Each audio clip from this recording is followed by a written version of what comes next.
आम्ही जर पैसे कमवायचा धंदा केला तर आम्ही बी करोडपती झालो असतो मागच. आमच्या गाड्यात बघा आमची बँक पासबुक काढून पुढे आमच्या नादाला लागून आमच्या सिंधोडवाड्याचा पत्ता आम्ही जर थोबाड उघडलं तर तुम्हाला पळताबोई थोडी होईल. त्याचा भान ठेवून राजकारणामध्ये भाषा बोलावी लोकांनी उगाच कोणावर खोटे नाही आरोप करणे किंवा तुम्हाला काय तर मिळते ह्या तुम्ही धडपड चालली दुसरं काय नाही तुमच्याकडे ना मताना देतात मत तुमच्याकडे बिलकुल नाही. तुम्हाला बोलायला कवाच नाही.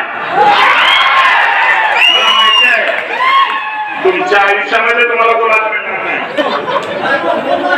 आणि त्यामुळं कुणी दुसऱ्यावरती आरोप करताना आपण आपली विचारधारा निश्चितपणे तुम्हाला कुठं जायचंय कोणाला मत द्यायचे गाव कसं वळवायचं ह्याचा प्रयत्न करा ना.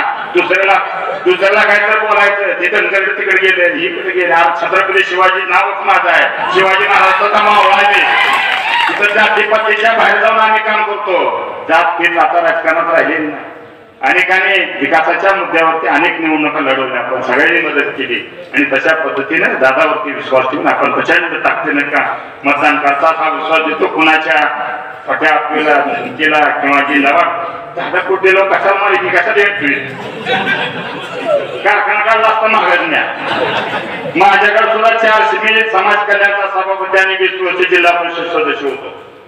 मला कुणी तालुक्यातील पट्ट्या नेऊन सांगायचं माझा आठाण्याचा चहा आलाय म्हणून ज्याला माझ्या पायतान मारेन मी पायतान. कारण मला 10% रेट चालायचं तर थोडं द्या कुणाची. मी इतकं काम करताना कुणाचाही या तालुक्यामधून चहाचा कप प्यायलेला नाही.